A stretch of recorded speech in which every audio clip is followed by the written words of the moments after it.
लोकशाहीचा बुलंद आवाज, रिपब्लिकन वार्ता, महाराष्ट्र। नाशिक जिल्ह्यातील नांदगाव तालुक्यात असलेल्या वंजारवाडी गावात धक्कादायक घटना घडली आहे। गावकऱ्यांच्या त्रासाला कंटाळून विवाहित महिला आणि तिच्या प्रियकराने आत्महत्या केल्याचा प्रकार समोर आलाय। गावातील मयत उज्ज्वला रामकृष्ण खताळ आणि ज्ञानेश्वर माधव पवार यांच्या दोघांचे प्रेम संबंध होते। गावकऱ्यांनी दोघांनाही आत्महत्या करा नाहीतर ठार मारू अशी धमकी दिली।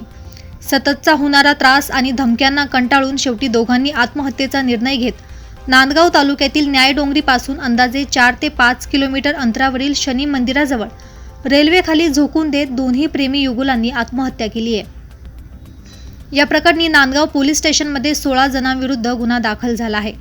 आत्महत्येपूर्वी महिलेने सुसाईड नोट लिहिताना त्यात आमदार सुहास कांदे यांचे नाव लिहित तुमची बहीण मारली असं म्हटलं आहे। प्रेम करणं हा गुन्हा नाही, आम्हाला मरायचं नव्हतं, आमची जगण्याची खूप इच्छा आहे।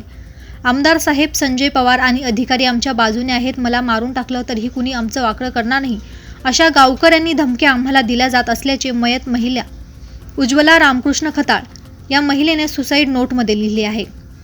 उज्ज्वलाने तिच्या भावाला 11 मार्च 2025 रोजी मंगळवारी रात्री 8:45 वाजता व्हॉट्सॲपवर एक चिठ्ठी पाठवली होती। त्यात तिने आत्महत्येस जबाबदार असलेल्या 16 जणांची नावे नमूद केली आहे। त्यानुसार 16 जणांविरुद्ध गुन्हा दाखल करण्यात आला असून नांदगाव पोलीस स्टेशनकडून पुढील तपास सुरू आहे। रिपब्लिकन वार्ता महाराष्ट्र न्यूजसाठी नांदगाव प्रतिनिधी मुक्ताराम बागुल, नाशिक।